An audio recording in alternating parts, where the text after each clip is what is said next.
వెళ్దాం. డిబేట్ లో పార్టిసిపేట్ చేస్తున్నారు. స్టూడియోలో నాతో పాటు ఉన్నారు కాంగ్రెస్ అధికార ప్రతినిధి కృష్ణతేజ గారు అండ్ బీజేపీ అధికార ప్రతినిధి రవికుమార్ గారు అండ్ బీఆర్ఎస్ నాయకులు ఎక్స్ఎమ్మెల్యే బొల్లం మల్లయ్య యాదవ్ గారు అండ్ సీనియర్ విశ్లేషకులు ప్రొఫెసర్ డాక్టర్ శేషు గారు మనతో జాయిన్ అవుతున్నారు. నమస్కారం అండి అందరికీ.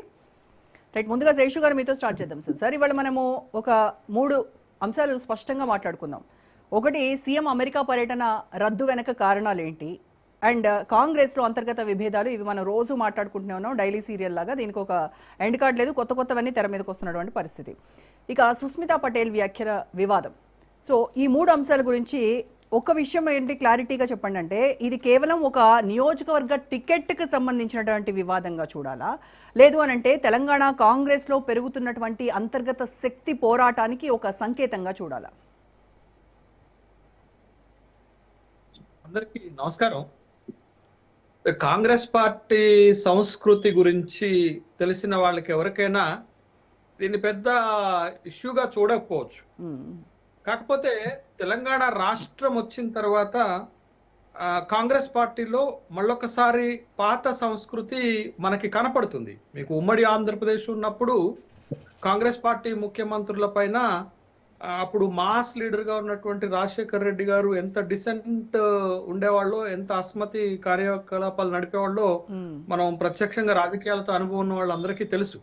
అంటే కాంగ్రెస్ లో గ్రూప్ రాజకీయాలు, క్రమశిక్షణ రాహిత్యము, అస్మతి ఇవన్నీ ఉంటాయి.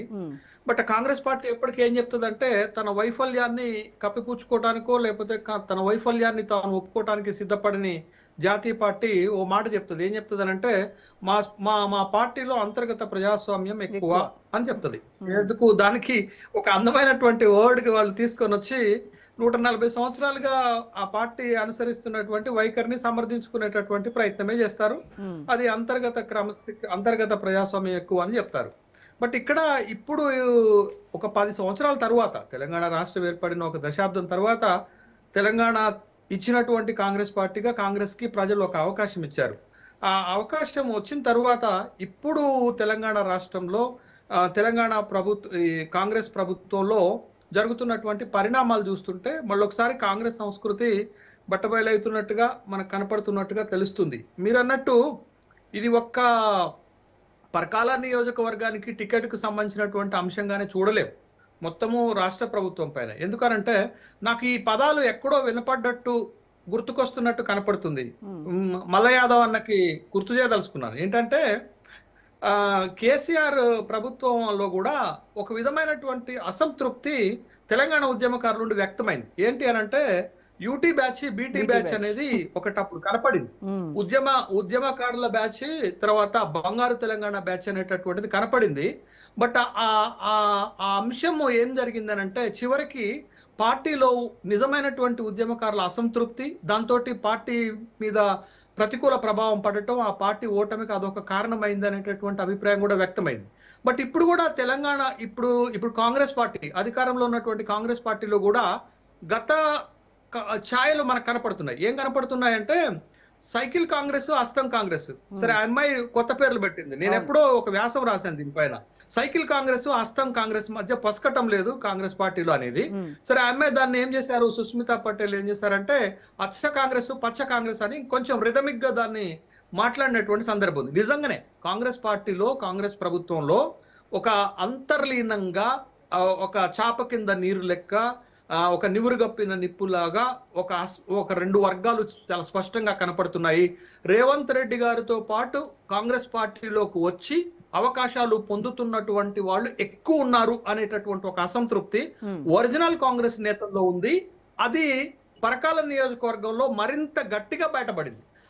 సుష్మితా పటేల్ కూడా చాలా క్లియర్ గా ఒక మాట చెప్పారు. తను అనేకమైనటువంటి ఘాటు విమర్శలు చేస్తూ ఒక మాట ఏం చెప్పారనంటే, మీకు టీడీపీ అంటే అంత ప్రేమ ఎందుకు, ఒరిజినల్ కాంగ్రెస్ అంటే సవతి తల్లి ప్రేమ ఎందుకు అనేటటువంటి ఒక అందరి మనసుల్లో ఉన్నటువంటి మాటని తాను బయటపెట్టింది.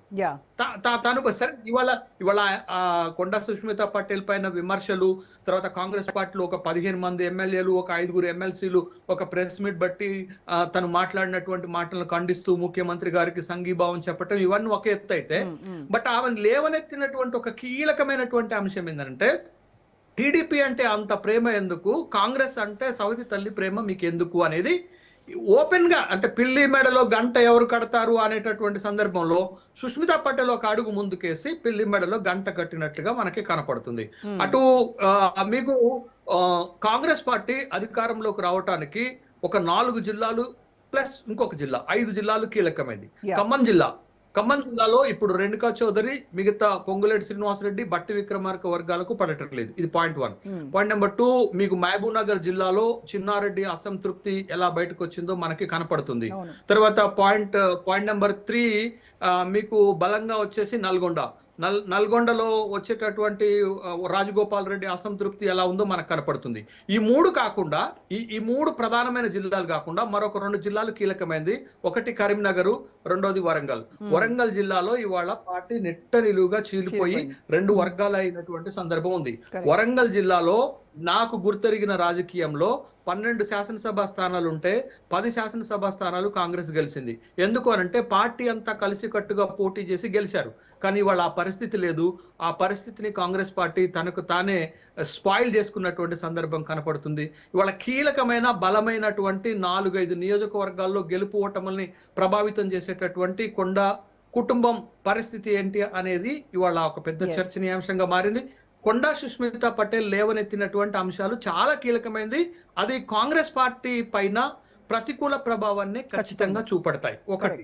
ఒకటి రెండోది ఏంటి అనంటే, నేను గత 2-3 రోజులుగా కొండా సుష్మితా పటేల్ కేంద్రంగా జరుగుతున్న విమర్శల్లో ఒకటి కీలకమైన పాయింట్ 1 ఏంటి అనంటే, అమ్మాయికి అసలు కాంగ్రెస్ పార్టీలో సభ్యత్వం ఉందో లేదో కాంగ్రెస్ పార్టీకే తెలియదు లేదని చెప్తున్నారు. ఈమె చేసినటువంటి వ్యాఖ్యలకు ఈ కొండా సుష్మితా పటేల్ చేసినటువంటి వ్యాఖ్యలకు బాధ్యురాలుగా చేయటము కొండా సురేఖకు షోకాజ్ నోటీసులు ఇవ్వటం. నేను ఒక చిన్న మాట చెప్తాను, మీరు ఏమనుకోకండి. ఒక చెల్లిని అన్న నియంత్రించలేకపోతున్నారు రాజకీయాల్లో, ఒక కూతుర్ని తండ్రి నియంత్రించలేకపోతున్నారు రాజకీయాల్లో, ఒక అన్న తండ్రిని వేరే పార్టీలో చేరకుండా ఆపలేకపోతున్నారు రాజకీయాల్లో, ఒక తల్లి ఒక కూతురు స్వేచ్ఛకు అడ్డు చెప్పలేకపోతుంది రాజకీయాల్లో. This is true. ఇవాళ రాజకీయాలలో ఒక స్వతంత్రత వ్యక్తిగతం కలిగినటువంటి వాళ్ళని తల్లో తండ్రో అన్ననో లేకపోతే తమ్ముడో ఆపేటటువంటి పరిస్థితులు ఇప్పుడున్నటువంటి రాజకీయాల్లో లేవు. కాబట్టి సుష్మితా పటేల్ చేసినటువంటి వ్యాఖ్యలను కొండా సురేఖకు పూర్తిగా ఆపాదించి కొండా సురేఖను టార్గెట్ చేసేటటువంటి దాని మీద కొంత రాజకీయంగా మనకి విమర్శల పాలవుతుంది. కాంగ్రెస్ పార్టీ సుష్మితా పటేల్ వ్యాఖ్యల్ని వాళ్ళ అమ్మ మంత్రి కొండా సురేఖకి ఆపాదించడం అనేది మీ దృష్టిలో అది కరెక్టా కాదంటారా? ఎందుకంటే చిన్న బైక్ యాక్సిడెంట్ అయితేనే. నా దృష్టిలో కాదు. మీకు తెలుగు రాష్ట్రాల రాజకీయాలలో కొన్ని ఉదాహరణలు చెప్పాను.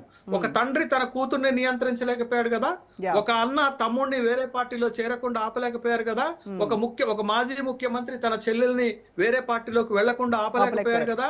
అదే సూత్రము కొండా సురేఖకు వర్తించదా అనేటటువంటి ప్రశ్నను నేను మీ ముందుకు తెస్తున్నాను. నా వ్యక్తిగత అభిప్రాయం వేరుంటుంది, కానీ వాస్తవాలు రాజకీయాల్లో ఎలా ఉంటాయి అనేటటువంటి దానికి కొండా సురేఖ లేవనెత్తుతున్న అంశం ఏంటంటే, తాను మేజరు ఒక వ్యక్తిగత అభిప్రాయం తను వ్యక్తం చేసింది. ఆమె వ్యక్తం చేసినటువంటి అభిప్రాయాలకు నాకు సంబంధం లేదు. ఆమె అభిప్రాయాలకు నాకు నోటీస్ ఇవ్వటం ఎంతవరకు న్యాయం అనేది ఒకటి. సహజ న్యాయ స్ఫూర్తికి విరుద్ధం అని చెప్తున్నారు. తర్వాత కొండా సుష్మితా పటేల్ పార్టీలో ఉందో లేదో పార్టీ క్లారిఫికేషన్ ఇవ్వాల్సినటువంటి అవసరం ఉంటుంది. బట్ ఏది ఏమైనా కాంగ్రెస్ పార్టీలో ఒక అస్మతి, ఒక అసంతృప్తి, వర్గ రాజకీయాలు శృతి మించుతున్నాయి. అది 2023కు ముందున్నటువంటి పరిస్థితి లేకపోవటం కాంగ్రెస్ పార్టీకి నష్టం చేస్తుంది రాజకీయంగా అనేది చాలా స్పష్టం. రైట్. సో రవికుమార్ గారు, ఇప్పుడు మీరు మాట్లాడాల్సింది ఏంటి అని అంటే, ఇంగ్లాండ్ టూర్కి